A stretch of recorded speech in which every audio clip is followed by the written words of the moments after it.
San Agustín de Trinitate, libro octavo. Bien, ¿quién parte? Yo parto, profesor. ¿Puede hacerlo un poco más hacia la izquierda? Que está como, topa mucho la letra, Ah, sí. por favor. A ver. ¿Por qué no se mueve? Ah, no, voy a bajarle un poquitín la letra. Ahí, ahí se movió. Ya. Ahí sí Hemos, se... sí, ahí sí. Hemos afirmado en otro lugar que en aquella Trinidad se dicen propiamente de manera distinta los atributos pertenecientes a cada una de las personas, que se dicen de la una relativamente a la otra, como Padre e Hijo, y don de ambos, el Espíritu Santo. En efecto, el Padre no es la Trinidad, ni el Hijo es la Trinidad, ni la Trinidad es el don. En cambio, lo que cada una de las personas se dice en sí, Ah, perdón. se dice en sí misma, no se dice en plural, tres, sino que la misma Trinidad es una sola cosa, unum. Así como se dice Dios, el Padre, Dios el Hijo, Dios el Espíritu Santo, bueno el Padre, bueno el Hijo, bueno el Espíritu Santo y omnipotente el Padre, omnipotente el Hijo, omnipotente el Espíritu Santo. Y, sin embargo, no se habla de tres dioses, ni de tres buenos, ni de tres omnipotentes, sino de un solo Dios bueno y omnipotente, la misma Trinidad, así como cualquier otro atributo que no se dice del uno relativamente al otro, sino que de cada persona en sí. Estos atributos, en efecto, se dicen según la esencia, pues aquí ser es lo mismo que ser grande, bueno, sabio, y cualquier otro atributo que se diga de cada persona en sí misma, o de la misma Trinidad. Y por eso se dice tres personas o tres substancias, no para que se entienda alguna diferencia de esencia, sino para que se pueda responder al menos con una palabra cuando se pregunte quiénes o qué son los tres, y qué es tal la igualdad en aquella Trinidad que no solo el Padre no es mayor que el Hijo en lo que se refiere a la divinidad, sino que tampoco, sino que tampoco el Padre y el Hijo juntos son mayores que el Espíritu Santo, ni cualquiera de las tres personas, tomada singularmente, es menor que la misma Trinidad. Hemos dicho estas cosas y, si se repiten en nuevas consideraciones, se vuelven más conocidas y familiares, pero hay que respetar también una medida y suplicar a Dios con devotísima religiosidad, para que abra el intelecto y quite el espíritu de obstinación, para que se pueda intuir con la mente la esencia de la verdad, sin ninguna masa corporal, sin ninguna mutabilidad. Ahora pues, por cuanto nos presta ayuda el mismo Creador con admirable misericordia, dediquémonos de un modo más interior a las cosas tratadas anteriormente, manteniendo aquella regla según la cual lo que todavía no brilla a nuestro intelecto no debe alejarse de la firmeza de la fe. Ay, qué bonita la frase. Mm, no he ido a la conclusión, claro. Claro, en los proemios de los libros también él le pone un cierto cuidado retórico, ¿no?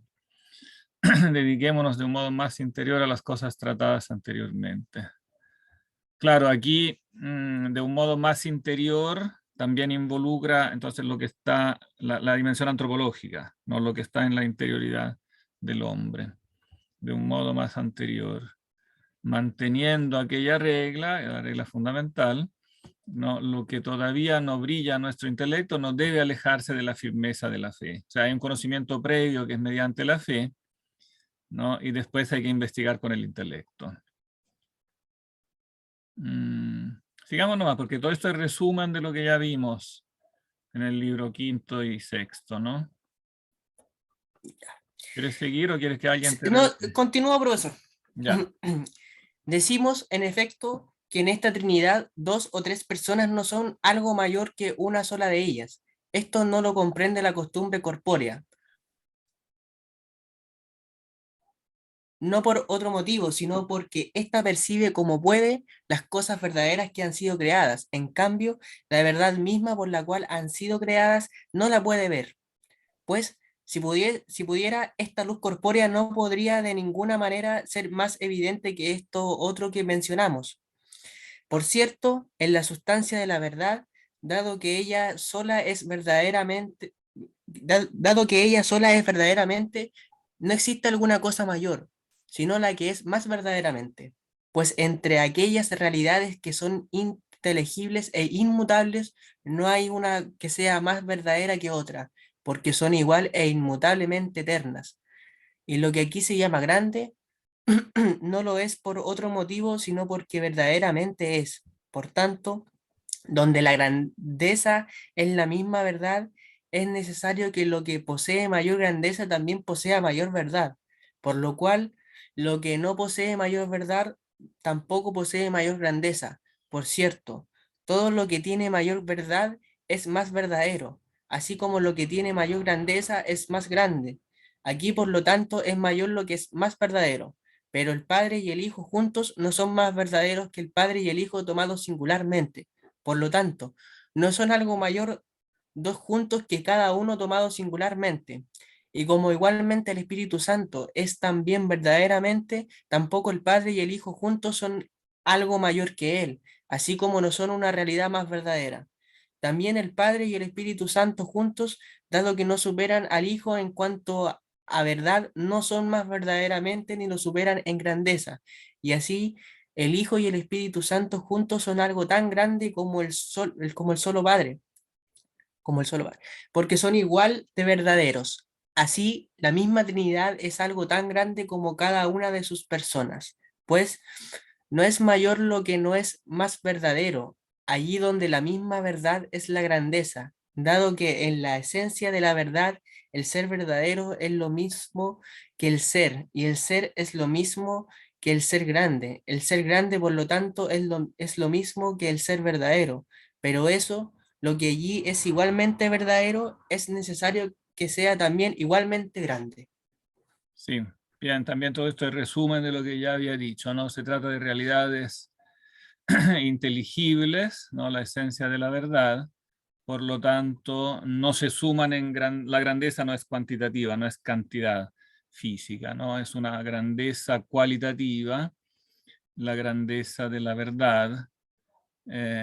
No, entonces no, entre aquellas realidades, lo resume todo en estas 4 líneas, entre aquellas realidades que son inteligibles e inmutables, no hay una que sea más verdadera que otra, porque son igual e inmutablemente eternas, ¿no? Y como lo decía al final del libro sexto, que era muy importante ese final, ese final donde habla también de las ideas en el verbo, ¿no? Esas últimas 2 paginitas del libro sexto. Tampoco son diferentes realidades en cuanto que haya varias realidades subsistentes. ¿No? La verdad subsistente es una sola, ¿no? Todas las ideas que se incluyen en esa única verdad son multiplicaciones, o sea, la multiplican virtualmente, una multiplicación virtual, pero no es una multiplicación real, es una única realidad simple que puede verse bajo diferentes aspectos. O sea, la misma esencia divina puede verse bajo diferentes aspectos, bondad, belleza, verdad, etc. Y después las ideas que piensa la mente divina no tampoco son otras entidades reales dentro de ella, sino que son virtuales. Es la mente divina que las contiene en sí misma como una única realidad. Y la multiplicidad es meramente virtual, ¿no? Profesor, ¿qué es virtual? Virtual es lógico, o sea, son diferentes aspectos lógicos. Son reacciones, como dice, o sea, son maneras en que la mente divina se piensa a sí misma y piensa a las criaturas, ¿no? La mente divina piensa como la relación entre sí misma y ese ente contingente que va a crear. Pero el ente contingente que va a crear tendrá después una realidad subsistente propia, creada propia, una subsistencia propia.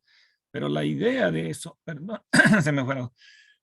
La idea de eso que está en la mente divina no es una entidad concreta, real, ¿no? Es una relación, es un ente lógico. Y por lo tanto no multiplica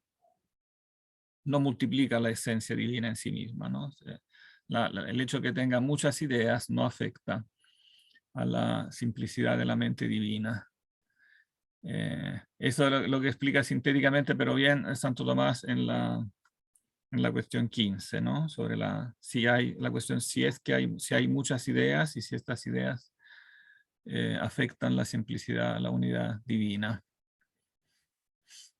Mm, Profesor, más arriba también habla de luz corpórea o corporal. ¿Eso se refiere a lo que alcanzamos con la mente?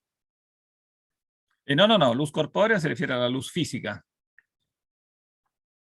¿Dónde Ah, era? ya. Aquí. En el capítulo 1. Y ahí, profesor, ahí está. Esta Va, luz corpórea no podría de ninguna manera. se me perdió. ¿Dónde estaba? Un poco más abajo, profesor. Un Más poco más abajo. abajo. No lo comprende la costumbre corpórea, no por otro motivo, sino porque ésta percibe cómo puede, la costumbre corpórea, las cosas verdaderas que han sido creadas, ¿no? Claro, hay una diferencia entre cosas verdaderas y verdad, ¿no? Las cosas verdaderas participan de la verdad, pero no son la verdad, ¿no? La verdad misma por la cual han sido creadas no la puede ver. Si pudiera, esta luz corpórea no podría de ninguna manera ser más evidente que esto otro que mencionamos. Esta frase no es excesivamente clara ahora que lo preguntas, ¿eh? Voy a releer el original. Estamos al comienzo del 2, 1, 2. Nam, si posset nullo modo esset lux ista corporea, manifestior quam hoc quod diximus.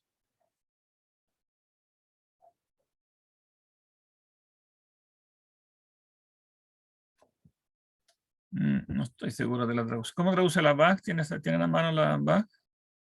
Voy a buscar también la traducción italiana. La voy a buscar. A ver.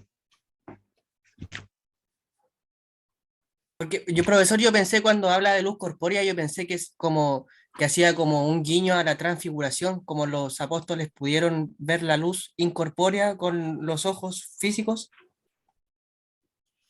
No, no, aquí la contraposición es entre la luz corpórea, física, y la luz inteligible.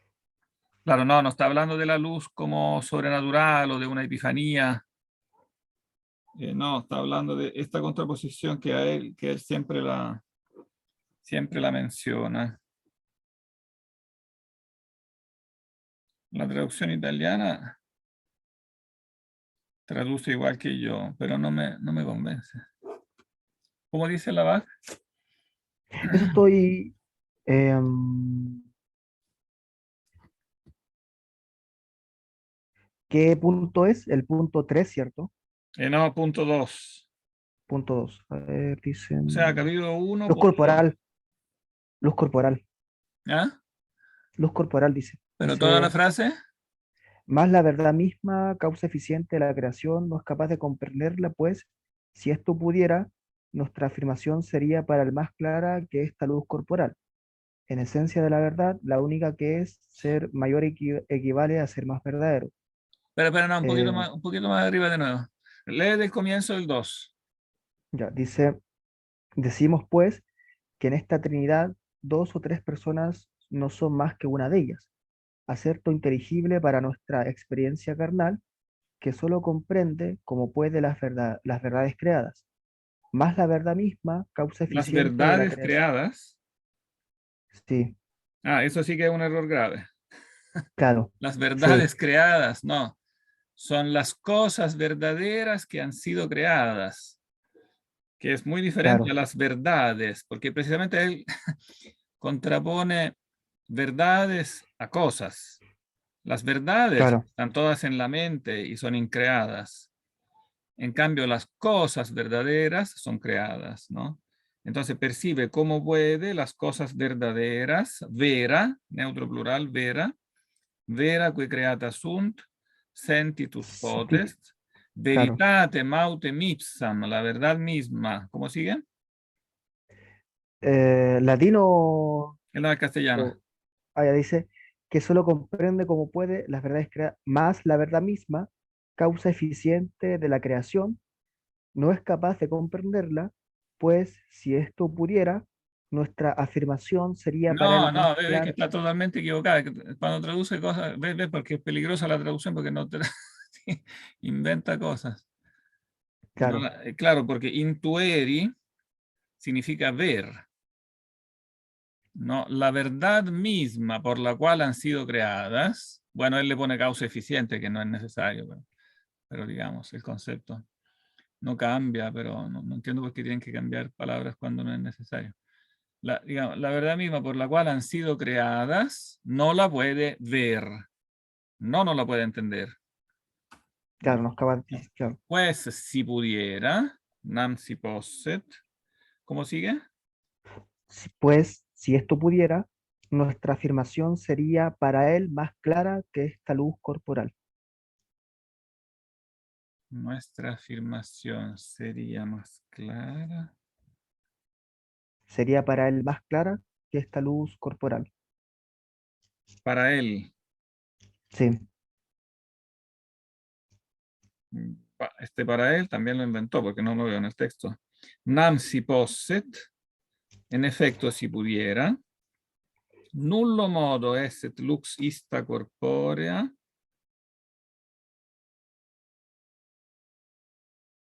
manifestur quam Manifestio quam hoc. Esta luz corpórea, traducir, en todo caso, esta frasecita en particular la traduce igual que yo, pero no me convence ya, porque no, como que no me da sentido.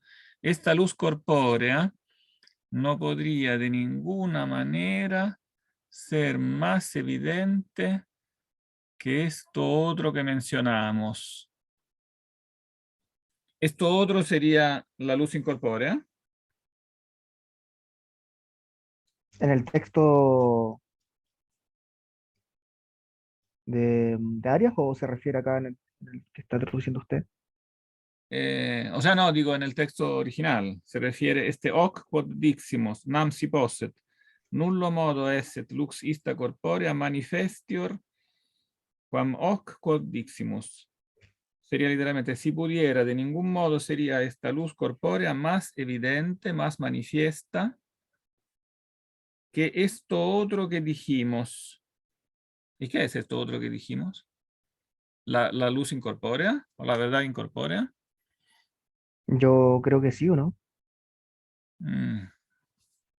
O sea, claro, manifiesta en sentido de más que evidente, entonces más manifiesta, porque manifiesta puede ser entendido en un sistema, o sea, en un sentido físico. Más manifiesta que esto otro que mencionamos. O sea, la luz corpórea es más manifiesta porque se ve físicamente. Yo creo que eso sería, ¿no? No le veo, sí, no le veo mucha alternativa a la traducción de esto. Nullo modo esset lux ista corporea. Manifestio como, sí. Por cierto, en la sustancia de la verdad, dado que ella sola es verdaderamente, no existe. Claro, bueno, en todo caso, el sentido general es claro, ¿no? O sea, hay una luz física y una luz inteligible, ¿no? Esa luz inteligible es la verdad por la cual las cosas han sido creadas. Bueno, y entonces esta verdad no es algo físico, por lo tanto no se suma. ¿No? Su grandeza equivale a su verdad y no es una cantidad que se suma con otra. Por eso el Padre y el Hijo juntos no son mayores que el Espíritu, ¿no? Porque, y viceversa, porque ambos son igual de verdaderos, ambos comparten la misma esencia. Dentro de la misma esencia inteligible, espiritual, no hay cantidades como divisiones o sumas físicas. Profe, no me queda claro algo. ¿Sí?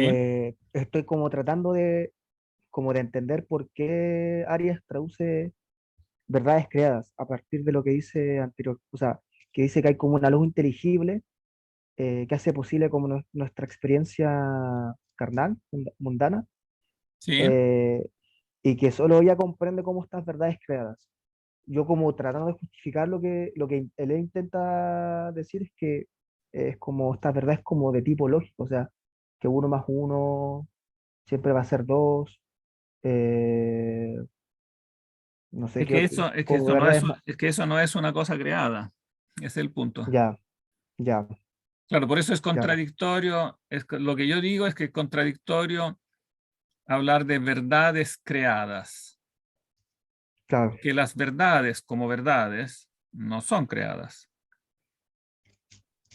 claro, sí, Digamos, las verdades como verdades solo pueden ser parte de la única verdad, que es increada, que son todas las ideas que están en la mente divina. Todas ellas son verdades, cierto que son en plural, porque los conceptos son múltiples, ¿no? Las ideas de las cosas son múltiples, y no solo las ideas de las cosas, sino no solo las ideas de las cosas físicas, también las entidades matemáticas, uno más uno, todo eso son múltiples entidades lógicas, pero ninguna de ellas es creada. Todas ellas son pensamientos digamos, de la mente divina, en definitiva.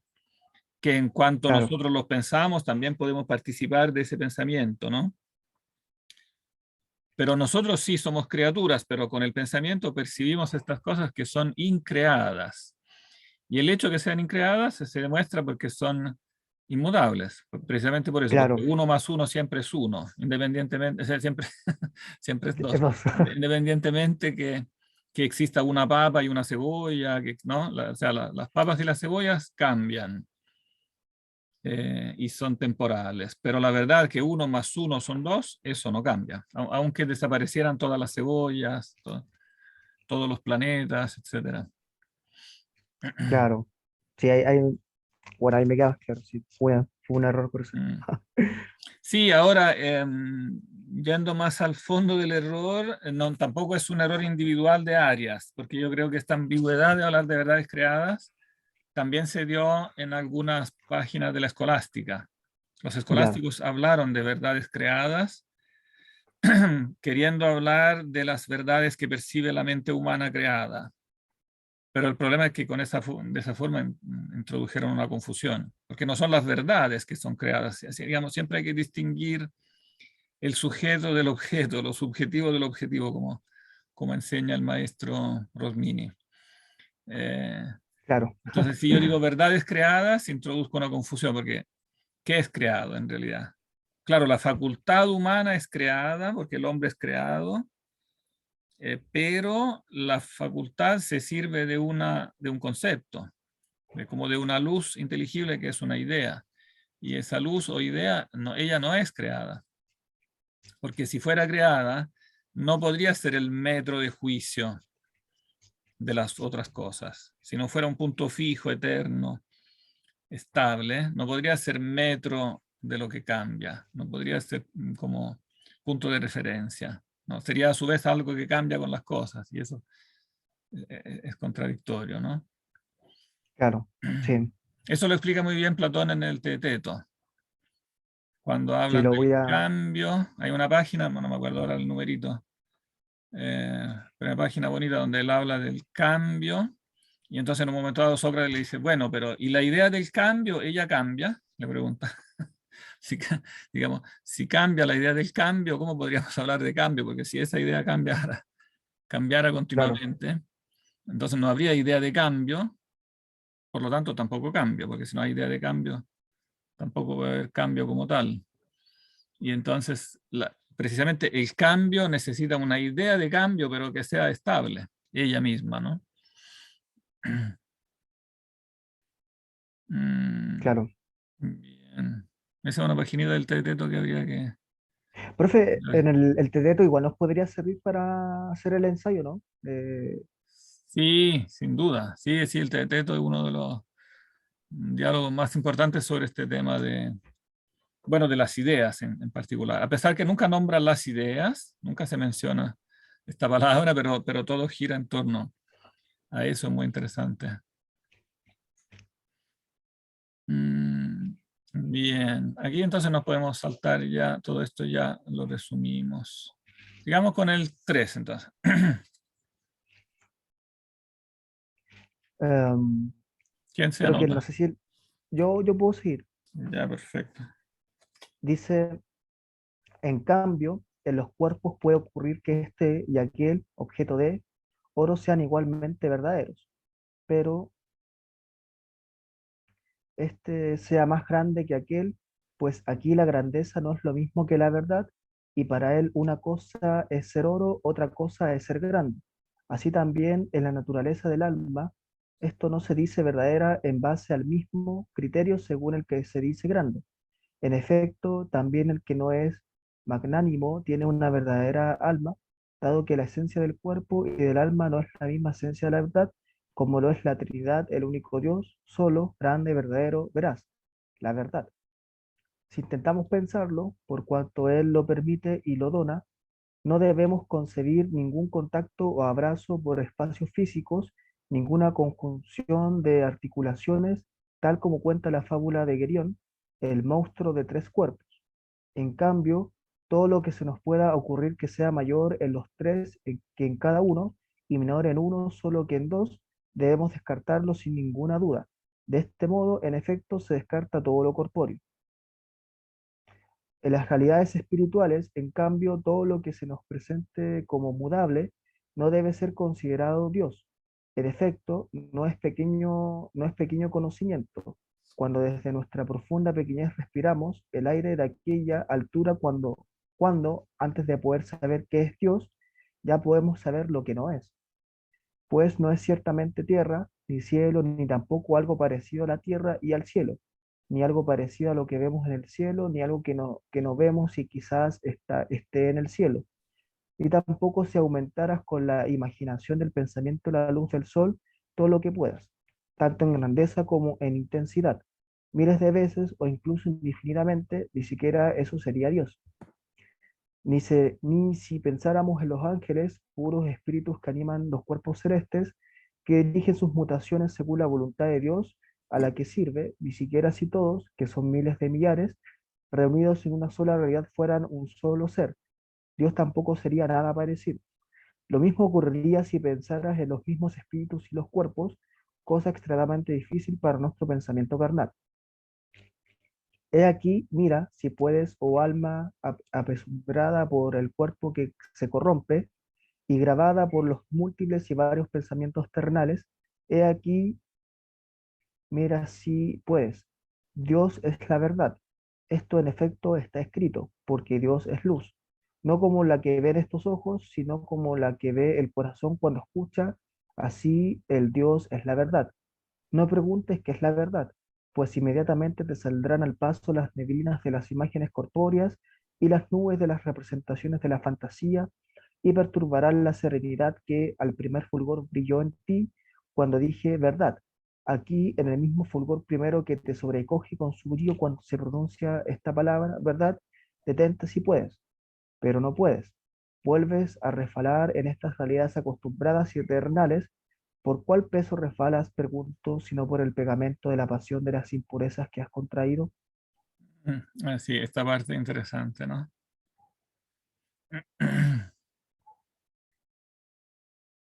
O sea, prácticamente dice que eh, para entender a Dios como una verdad se deben abstraer de estas, o más que abstraer, como negar estas imágenes corpóreas de Él. Claro, Eso es lo que entiendo. correcto. Tienen que, claro, tiene que rigurosamente hacerse abstracción de todo lo que es corpóreo, ¿no? Porque todo lo que es mudable, ¿no? Todo lo que se nos presente como mudable no debe ser considerado como Dios. Y claro, partimos intuyendo lo que es Dios de una forma negativa, entendiendo que no es lo corpóreo, ¿no? Entonces, antes de poder saber qué es Dios, ya podemos saber lo que no es, porque podemos Claro, saber que no es nada de las cosas que mudan, ¿no? Como lo dice en esa famosa página del libro 10 de las Confesiones, cuando él interroga a las criaturas, no sé si tienen en mente esa página, que es bonita. Interrogué a las criaturas, interrogué primero a los volátiles, a los animales y después a las montañas, etcétera. Y todos me contestaron, nosotros no somos tu Dios. Claro, no somos tu Dios porque somos cosas mudables, en definitiva, ¿no? Ahí no lo dicen porque es un texto más poético técnico, pero la idea que está de fondo es la misma. Todo lo que tiene un devenir, que es mudable, entonces ese no puede ser Dios, no puede ser el primer principio. Bueno, que también lo dice Platón, ¿no? Como casi todo, ¿no? Cuando dice que el Gignestein, o todo lo que deviene, no puede ser principio, en una página famosa del Fedro, ¿no? Una página como un texto central del Fedro. Todo lo que es Gignestein, todo lo que deviene, todo lo que llega a ser, no puede ser arjé, ¿no? No puede ser principio. Ni tampoco hay que confundir a Dios como una multiplicación de cosas creadas, como pensar, por ejemplo, el sol, un sol tan grande, una luz tan grande que sea como indefinida, ¿no? No es una suma, como una extensión indefinida físicamente, ¿no? Ni tampoco una suma indefinida de puros espíritus, ni siquiera si tomara todos los ángeles, todas las realidades espirituales y las sumara, tampoco Dios sería nada parecido, ¿no? Porque el discurso es el mismo. ¿Por qué Dios no puede ser nada parecido a una suma de realidades espirituales? Porque estas nuevamente son creadas, ¿no? O sea, estos espíritus también son espíritus creados, sirven a Dios, etcétera, ¿no? O la misma alma humana pensada sin los cuerpos, claro, igual son realidades finitas. Y el infinito no es una suma de realidades finitas, o una suma, porque no es que sumando realidades finitas se pueda llegar a lo infinito, ¿no? Sería un camino infinito, por lo tanto no recorrible.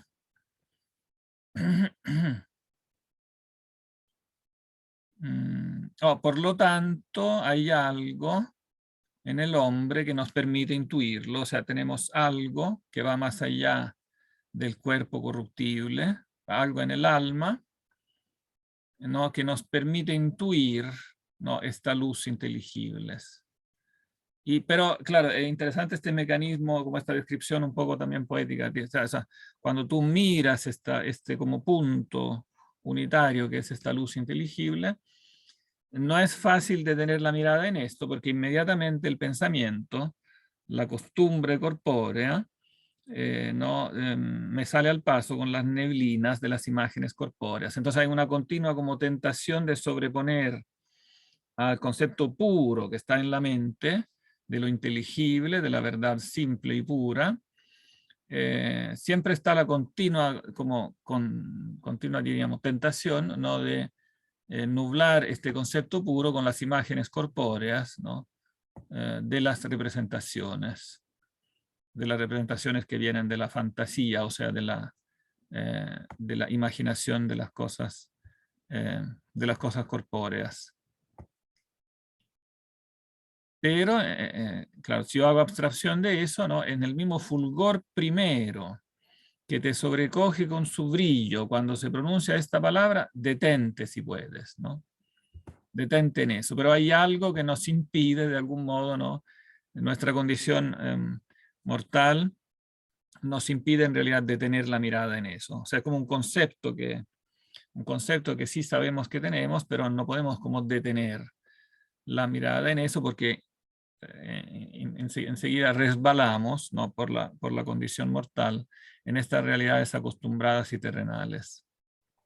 Bueno, Profesor, bueno, aquí en realidad dice preciso, no dice simplemente por la condición mortal, sino por el pegamento de la pasión. O sea, hay algo del libre albedrío que también nos hace muchas veces desviarnos hacia preferir las realidades terrenales, porque son las que son inmediatamente objeto de nuestra experiencia. Entonces, esta como pasión nos impide fijar la atención constantemente en este como principio primario. ¿Sí? eh, aquí me salta la duda, o sea, para San Agustín, eh, en un instante aparece como esta luz en el ser humano, pero que luego se ve sobrecogida por todas estas representaciones conceptuales, dada nuestra condición. O sea, y esa como aparición de esta luz es como, tiene un carácter como de revelación, como, o, Sí, sí, es buena la duda, la pregunta, porque efectivamente aquí él está hay que tener cuidado aquí, porque está un poquito sobreponiendo el aspecto en este texto en particular, pero también en otros. eh, Está un poquito sobreponiendo el aspecto puramente conceptual con el aspecto que puede haber de revelación mística en eso. O sea, yo puedo tener, claro, una percepción conceptual del abstracto, digamos, el concepto de verdad abstracto, el concepto de bien, el concepto de bello, etcétera, como conceptos abstractos, eh, pero también puedo tener una experiencia mística de eso. O sea, Dios puede darme como un toque, como tocar el alma o el espíritu, el intelecto, con algo que le dé una, ¿cómo decirlo? Un aperitivo, un pregustar, algo de la realidad de eso, del bien inmutable, de lo bello inmutable. O sea, puede haber como intuiciones, pero que son puntuales, que no duran mucho tiempo, no duran como fracciones de segundo, pero que me permiten como vislumbrar, pero ya eso es una experiencia sobrenatural, me permiten vislumbrar lo real, la realidad que hay detrás de esos que para la mente en un nivel natural son meros conceptos abstractos, ¿no? La realidad divina que hay detrás, que evidentemente nos impacta de un modo muchísimo más real, ¿no? Porque es una realidad, ¿no? Es algo, eso sería algo de lo que habla Platón. Mencionamos nosotros la carta séptima en alguna de estas clases, ¿o no?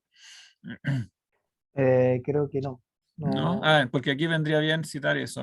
Hay un pasaje de la séptima carta de Platón donde él habla precisamente como de esta como iluminación puntual. Dice, de pronto aparece al alma como una luz, que en el fondo es esto mismo, ¿no? Es la luz de la verdad, pero que en ese momento no es un mero concepto, sino que brilla de repente, dice exifnes. Por lo tanto, da esa idea, o sea, este exifnes instantáneamente da la idea de algo real, ¿no? De como de una experiencia mística real. ¿y Mm. eso es porque Dios quiere o es porque uno también abstrae todas las imágenes corpóreas, hace como un esfuerzo intelectual de por medio? Porque, por ejemplo, creo que esta conversación ya la habíamos tenido al principio sobre la tradición neoplatónica, cuando sitúa como la experiencia mística y parte como esta idea de depuración del alma, para posteriormente tener como una especie de unificación con el uno. Eh, pero quizás igual hay parte como del esfuerzo quizás importante del ser humano. Igual, obviamente, en ese caso Dios igual, él quiere, tiene la voluntad de mostrarse, ¿no? Y con las debidas proporciones, según sea la capacidad eh, del ser humano. Esa sería como pregunta aquí, en esta experiencia que describe San Agustín, eh, reside más la voluntad de Dios que en el esfuerzo intelectual que uno haga, ¿no? Eh, ambas. O sea, ciertamente es algo gratuito, ¿no? Pero que sí toma en cuenta claro, la disposición del libre albedrío en el fondo. O sea, tiene que haber una opción. Claro, el filósofo recibe eso, dice Platón, pero en el fondo es porque él también, claro, le pone su disposición, claro. Eh, Ahora, claro, la teología cristiana de la gracia insistirá que la gracia es tan omniabarcante que incluso esa disposición viene de la gracia, pero siempre tiene que ser acompañada por el libre albedrío. O sea, la gracia en el fondo atrae, es un poder de atracción, pero el libre albedrío podría frenar eso. O sea, el libre albedrío no tiene un poder positivo de acercarse a Dios, porque Dios es absolutamente trascendente. Entonces, ninguna fuerza creada podría alcanzarlo. Solo Dios puede acercarnos a nosotros, no nosotros subir a Él, ¿no? Pero sí podemos frenarlo. O sea, tenemos ese poder negativo, no tenemos el poder positivo de alcanzar a Dios, pero sí tenemos el poder negativo de, en el fondo, rechazar eso, cerrar la puerta, ¿no? ¿Qué es lo que dice la famosa imagen del Apocalipsis cuando dice, yo estoy a la puerta y toco. Si alguien me abre, no, entraré, cenaré con él, etcétera. Apocalipsis capítulo 3, verso 20, si no me equivoco. Una de las cartas a las 7 iglesias del Asia, que traduce gráficamente esta idea, ¿no? Como que no es que nosotros podamos subir hasta Dios. Claro, podemos subir mediante conceptos, eso sí, ¿no? Entonces es cierto que hay una subida a Dios mediante conceptos, pero, dice Agustín, en esto, claro, en polémica con los neoplatónicos, cuidado con confundir eso con la subida real, ¿no? O sea, cuando Dios se manifiesta en forma real, eso es algo que viene de arriba, pero tengo yo que abrir la puerta a eso, ¿no? Y bueno, pero los neoplatónicos, aunque claro, aunque son criticados por Agustín con esto, sin embargo, hay en el platonismo una intuición de eso, que está ahí en ese texto de la carta séptima. Claro, se insiste más en el platonismo en este como currículum intelectual, hay que ejercitarse, por ejemplo, estudiando mucha matemática, porque la matemática te acostumbra a las realidades incorpóreas, ¿no? Pero más allá de digamos, de ejercitarse en la matemática, está esa disposición en el fondo, o sea, que el hombre está buscando esa realidad última con su deseo, con el eros, que es lo que dice Platón del eros, ¿no? Bien.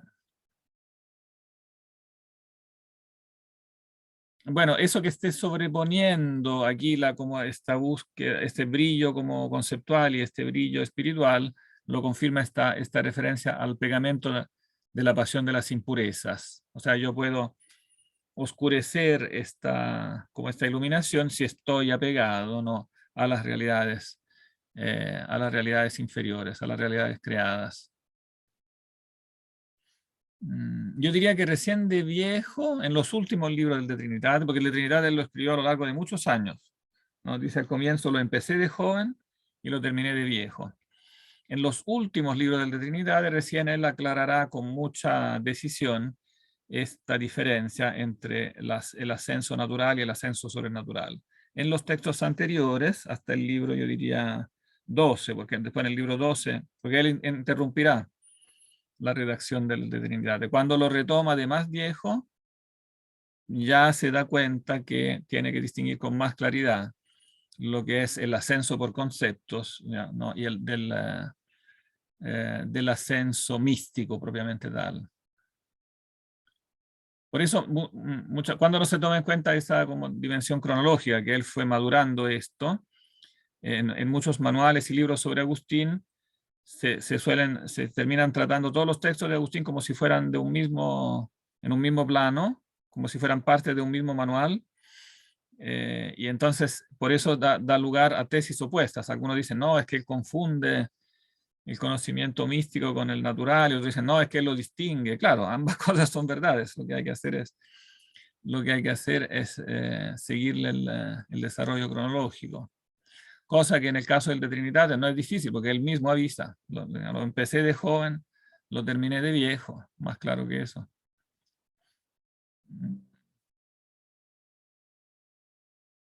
Bien. Todavía tenemos unos minutitos, así que podemos leer el 4.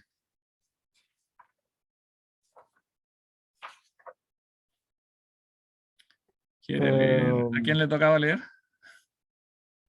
No sé si Emilio quiere continuar. Ya, yo continúo. Ya, perfecto. He aquí, mira de nuevo si puedes. Ciertamente no amas sino lo bueno. Bueno es la tierra por la altura de los montes y la dulzura de los collados y la llanura de los campos. Y bueno el terreno ameno y fértil. Buena es la casa dispuesta con simetría y proporción, amplia y luminosa. Y buenos los animales y los cuerpos animados. Y bueno el aire templado y salubre. Y buena la comida gustosa y saludable. Y buena la salud sin dolores ni cansancio, y bueno el rostro humano bien proporcionado, con alegre semblante y color luminoso, y buena el alma del amigo por la dulzura de la concordia y la fidelidad del amor, y bueno el hombre justo, y buenas las riquezas que facilitan medios, y bueno el cielo con su sol y su luna y sus estrellas, y buenos los ángeles por la santa obediencia, y bueno el discurso que enseña con suavidad y apropiadamente conmueve al al que lo escucha y bueno el poema cantado con ritmos y majestuoso en sus sentencias. ¿Para qué mencionar más y más cosas? Bueno, es esto y bueno aquello. Deja de lado esto y aquello y mira al bien mismo, si puedes. Así verás a Dios, que no es bueno por otro bien, sino que es el bien de todo lo bueno. Y en efecto, en todos estos bienes que he recordado u otros que pueden contemplarse o pensarse, no podríamos decir que uno es superior a otro cuando juzgamos de ellos con verdad. Si no tuviéramos impresa en nosotros la noción del bien mismo,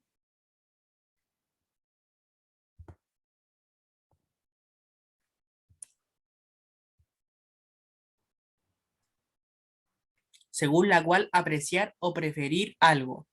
Así hay que amar a Dios, que no es un bien entre otros, sino el bien en sí. En efecto, hay que buscar el bien del alma, no aquel que ella puede sobrevolar con el juicio, sino aquel al que debe adherirse con el amor.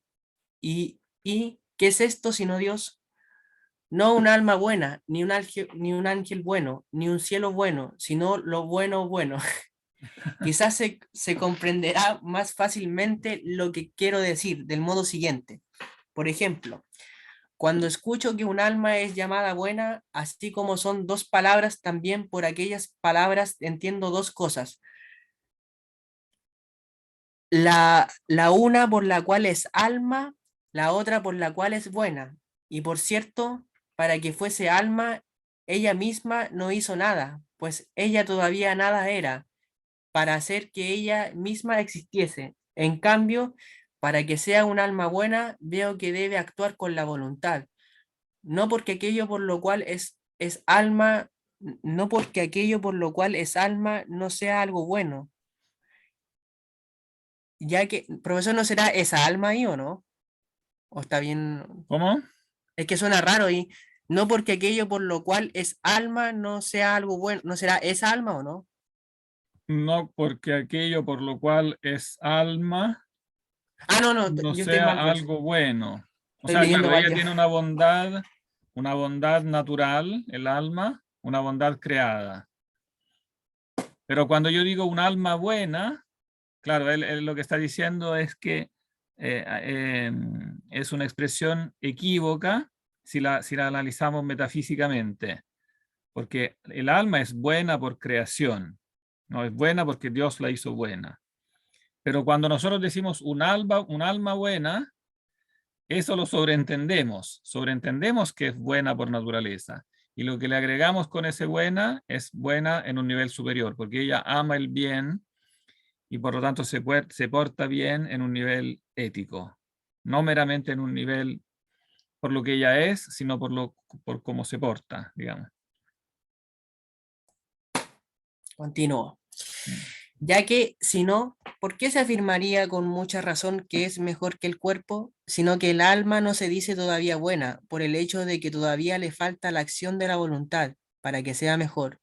Y si la omitiera, con razón se la culparía y rectamente se diría que no es un alma buena, es diferente, en efecto, de aquel que sí la realiza, y dado que este es de alabar, ciertamente no, ciertamente aquel que no lo hace es digno de reproche.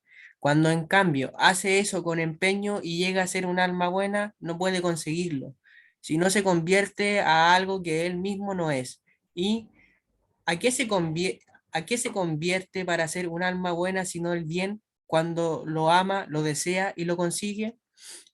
Y si nuevamente le da la espalda y se vuelve no bueno, no por eso mismo que se desvía del bien, si no, si no permaneciera en sí mismo aquel bien del cual se ha desviado, no habría hacia dónde convertirse si quisiera nuevamente enmendarse. Déjame ver si podemos leer todo. No, no, el largo también es, así que mejor comentemos este 4, que es muy, muy importante, ¿no? Se han dado cuenta, este texto es central, ¿no? ¿Quién lo podría resumir? Yo podría decir que aquí se sostiene que dentro de todos estos sentidos del bien que mencionan al principio del párrafo, está el bien supremo, que es Dios, que es el bien de todos los bienes, el bien, podríamos decir, imparticipado en términos platónicos. Y más adelante se sostiene que, claro, lo que usted dice, que el alma, eh, la creación, el alma por sí misma es buena en tanto que es creada, pero se tiene que distinguir del uso que el alma es buena por naturaleza en un sentido ético, que es una elección de la voluntad. Y esa elección de la voluntad, que el alma sea buena, solo se garantiza cuando se convierte a Dios. Eh, eso es lo que yo podría decir a grandes rasgos. Eh, Sí, correcto, correcto. Entonces, primero parte diciendo que nosotros no amamos todo lo que es bueno, ¿no? Y por lo tanto le atribuimos esta cualidad de bien a todas las cosas, en definitiva, ¿no? Buena la tierra, la casa, ¿no? Todas las cosas materiales, después buena el alma, siempre va como, siempre como un itinerario de ascenso, ¿no? Desde las cosas materiales, después las cosas espirituales, buena el alma del amigo por la dulzura de la concordia, bueno el hombre justo, etcétera, etcétera. Bueno el discurso, otro tipo de cosas. Bueno el poema, pero de todas estas cosas, a pesar que son todas diferentes, de todas decimos que son buenas, ¿no? Bueno, eso lo resume muy bien después San Anselmo, ¿se acuerdan? Donde lo resumen al comienzo del monologio, ¿no? De la prueba de la Eros, quería decirlo. no, no, no era sobre eso, Ah, no era pero sobre eso. era, sí, pero era sobre esto que subrayó, que um, aquí Arias dice lo siguiente, perdón que lo cite, pero me pareció como interesante igual la traducción que él usa. Dice, ¿qué más? Bueno, es esto y aquello. Prescinde de los determinativos esto o aquello y contempla el bien puro. Si puedes, entonces verás a Dios bien imparticipado. Y por eso, Ah, pero esa aquí como, cambia, cambia claro, las palabras. cambia No digo demasiado. que sea, claro, no digo que sea erróneo el concepto. Aquí el concepto lo considero correcto, Claro, bien puro, imparticipado, ¿no? claro, Pero ¿para sí, qué cambiar las palabras? Donde no es necesario, porque tú le estás diciendo, le estás atribuyendo una palabra que él no usa. Después el que lo lee, si no lee el claro. original, cree que está usando esa palabra. Las palabras son importantes en Claro, el aquí como vocabulario filosófico. un San Agustín más platonizado, el que No, yo ocupa no, Arias. no diría que lo platoniza, porque el concepto es platónico, es indiscutible. Claro, Claro, es indiscutible que, claro, que es el bien participado, ¿no? O sea, las cosas son buenas, pero no son, ninguna de ellas es el bien en sí. Eso es indiscutiblemente platónico, ¿no? Pero estoy en contra de atribuirle el vocabulario que el tipo no está usando. ¿Por qué? ¿Para qué? A no ser que, claro, a veces yo lo pongo entre corchetes cuando efectivamente es imprescindible para aclarar, porque si no, no se entendería. Aquí y allá yo lo hago, pero pongo entre corchetes entonces. Si me siento realmente obligado a agregar una palabra posterior que él no usa. Este es posterior en el sentido que solo posteriormente, si bien es platónica en griego, pero en el latín, o sea, en el vocabulario filosófico latino no se usa en esta época, se usará siglos después, ¿no? Entonces uno que lo lee y dice, ah, qué bonito, dice ya esto en el siglo V, o sea, desde un punto de vista histórico, engaña, porque lo dice en el siglo V, no, esto recién lo dirán en el siglo XIII o XII, no sé, como término técnico, claro, ¿no? Ahora, pero dicho esto, es indudable que desde el punto de vista conceptual, el concepto es ese, es el concepto de la participación, ¿no? claro, Las cosas son, o sea, reciben un predicado, pero este predicado bueno no se le predica de un modo absoluto. Claro, cuando yo digo la tierra es buena, claro, es buena, pero ella no es el bien, porque por el puro hecho de ser tierra es limitada, tiene la finitud de la esencia, ¿no? Demarcada por la esencia que se predica de ella. La esencia de la tierra no contiene, por ejemplo, el libre albedrío. Y entonces, claro, es buena, pero no es el bien. Entonces participa, tiene ciertas perfecciones, tiene ciertas bondades, pero no otras, ¿no? Y así esto, claro, me conduce, ¿no? Es una forma de... es en realidad una demostración de la existencia de Dios, como lo utilizará después San Anselmo, solo que aquí no está explícito eso, pero en el fondo está implícito, ¿no? Verás a Dios. Ahora, este verás a Dios, cuidado, ¿no? Porque podría ser, el que lee como apresuradamente podría confundirlo con una experiencia mística, ¿no? Yo diría que aquí claramente tiene un sentido en cambio conceptual. O sea, si quitas de las cosas lo finito, lo relativo, y te quedas con el puro concepto de bien, ¿no? Entonces tendrás el concepto de Dios. Digamos, el concepto verás a Dios significa, yo traduciría, o al menos, claro, si quisiera hacerle una nota a eso, muy sintética, podemos hacerla al tiro. Lo anotaría diciendo, a ver. Qué bueno que hace esa aclaración, profesor, porque yo la había entendido como usted había dicho, como una experiencia mística. Claro, podría ser entendido como una experiencia mística, que no digo que sea imposible, porque podría tener un doble sentido, pero primariamente aquí para mí el significado es... ¿Dónde se agrega la nota? Aquí. Primariamente aquí el discurso es conceptual. O sea, yo traduciría esto como tendrás la noción de Dios. ¿No? Y que aquí esté hablando de nociones, a mí me lo confirma cuando después, una línea después, me dice que no podríamos decir que uno es superior a otro cuando juzgamos de ellos con verdad si no tuviéramos impresa en nosotros la noción del bien mismo. O sea, estamos hablando entonces de nociones. Tenemos la noción, el concepto de bien. Y por lo tanto, si este concepto de bien se lo referimos a aquella realidad que tiene que ser causa de los bienes en base al principio de causalidad, tenemos la noción de Dios, que no es lo mismo que Dios. O sea, ver la noción de Dios con la mente no es lo mismo que ver a Dios cara a cara, evidentemente, ¿no? Solo que esta distinción no está explícita aquí, pero yo diría que aquí el discurso versa en torno a las nociones. Y también podemos tener la noción que hay que amar a Dios, ¿no? Hay que amar a Dios, que no es un bien entre otros, sino el bien en sí. No, tener la noción de amar a Dios no es lo mismo que amarlo efectivamente, ¿no? Amarlo efectivamente necesita la gracia.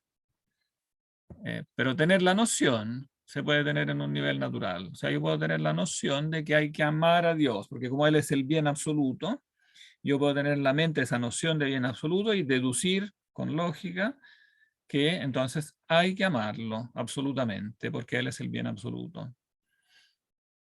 ¿Cómo es el bien en sí? Déjame ver cómo lo decía. Tolle hoc et illud et vide ipsum bonum si potest, el bien mismo. Ita Deum videbis, non alio bono bonum, sed bonum omnis boni. Neque enim, no, ipsum bonum, sí, esta es el bien en sí, ipsum bonum. Bien en sí. Claro, aquí está clarísima la formulación platónica. No es bueno por otro bien, sino que es bueno por sí mismo, ¿no? Es el bien de todo lo bueno. No es bueno por otro bien, sino que es el bien de todo lo bueno. O sea, que todas las cosas buenas participan, ¿no? ¿Sí? ¿Quién levantó la mano? Ah, no, pensé que... Ah, no, era otra campana que sonaba en mi computador, nada que ver. Entonces, claro, es aquel bien por el cual no todas las cosas son buenas. O en otras palabras, que todas las cosas reflejan, ¿no? Todas las cosas reflejan ese bien. Por lo tanto, es un bien, ¿no?, completamente trascendente, ¿no? La palabra es la misma, pero el sentido en que se aplica la palabra es abismalmente diferente, ¿no? Él es el bien propiamente tal y los entes creados solamente son buenos por cuanto reflejan, ¿no? Por cuanto reflejan ese bien. Por eso que yo cuando yo las amo, no las puedo amar por sí mismas porque ellas son un reflejo. Si yo las amo por sí mismas, choco, digamos, es como si yo quisiera abrazar algo que está en un espejo, ¿no? Es como si yo me enamoro de una mujer y la veo reflejada en un espejo. Claro, amo esa imagen, pero si yo intento abrazarla, choco contra el vidrio y me hago una herida, más que... ¿no? Entonces, la función del espejo no es que yo abrace la imagen, la función del espejo es que yo me gire hacia atrás y vea a la persona y me dirija y abrace a la persona real, ¿no? Que evidentemente la podré abrazar si hay una, digamos, una opción recíproca, digamos, una voluntad recíproca.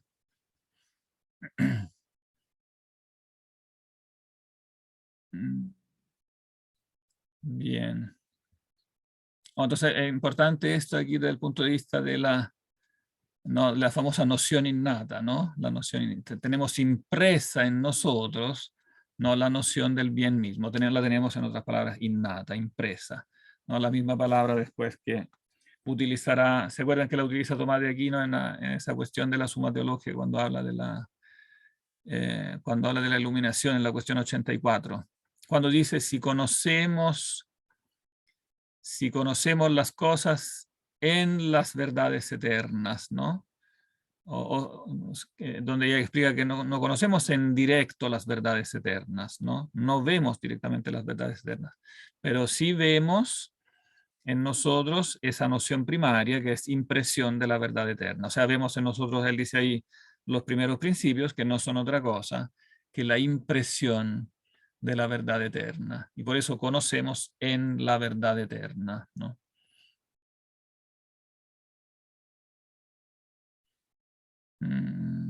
Bien.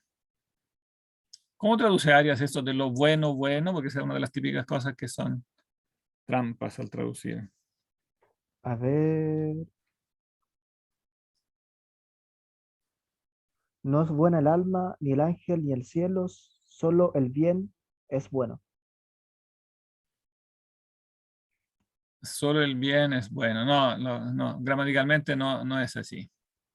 Claro, Porque aquí habla de un sustantivo y de un adjetivo, ¿no? Cuando digo claro, alma buena, como lo explica a continuación, cuando escucho que un alma es buena, así como son dos palabras, también son dos cosas. O sea, no, a cada palabra le corresponde un concepto diferente, ¿no? Entonces, hay un concepto por el cual ella es claro. alma. Claro, y otro adicional por el cual este alma es buena, ¿no? Sin Oiga, perjuicio que hay una bondad original del alma, aun cuando es simplemente alma, sin haber hecho nada, ¿no? Para meramente existir, cuando nació, diríamos como alma, ella no hizo nada. Y como existente, alma existente es buena. Pero para que sea un alma buena, hay un concepto que se agrega, ¿no? Ella debe actuar con la voluntad, y la voluntad es una fuerza, entonces, que la dirige hacia el bien, ¿no? Entonces, se la llama buena por cuanto ella se dirige al bien y toma al bien mismo como criterio de acción y por tanto se porta bien, ¿no? ¿A qué se convierte? O sea, el alma tiene que convertirse, tiene que dirigir su deseo hacia el bien en sí, ¿no? Y entonces es buena, evidentemente, por una bondad que no es natural en ella. Ella tiene que dirigirse a la bondad para que esta bondad después se refleje en ella. En cambio, cuando se habla de Dios, ¿no? Claro, la fuerza de esta expresión es que el sujeto coincide con el predicado, ¿no? En otras palabras, se autopredica. Dios es bueno, bueno, porque no solo porque es buenísimo, ¿no? Sino porque el predicado y el sujeto se identifican, ¿no?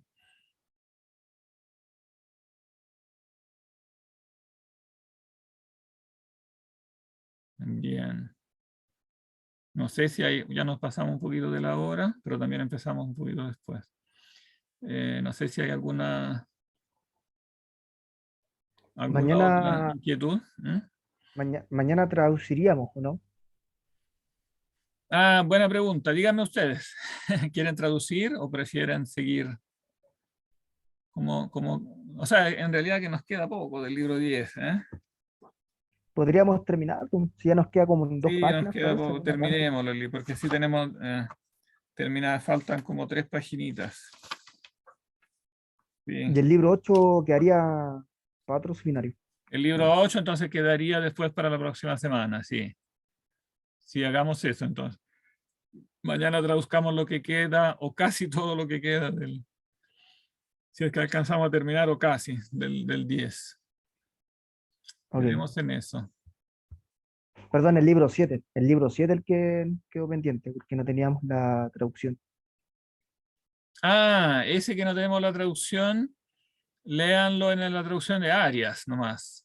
Ya. Pero Sí, sí, prefiero sí. no leerlo en clase, porque si lo leemos en clase, vamos a tener que estar corrigiendo el texto y después lo tendremos que retraducir de nuevo para hacer la traducción nueva. Entonces, como que Ya. se hace un doble trabajo, sí. Léanlo y si les sale alguna duda por lo que él dice, claro, lo podemos conversar algún punto en particular. Ok. Pero claro, no va a ser como de los estrictamente obligatorios, porque va a quedar como en suspenso. En otro momento, quizá el próximo semestre, con un grupito, si hay voluntarios, podríamos seguir con el libro séptimo, hacerlo entero, traducirlo entero. Igual es Claro. importante, sí, igual es un libro importante que vale la pena traducirlo con calma. Bien, entonces ahora Profesor, yo quería hacer una consulta respecto a, bueno, esto no es tan importante para la clase, pero quería hacer una consulta si eh, puedo entregar el trabajo. espera, que si son cosas prácticas voy a detener la grabación.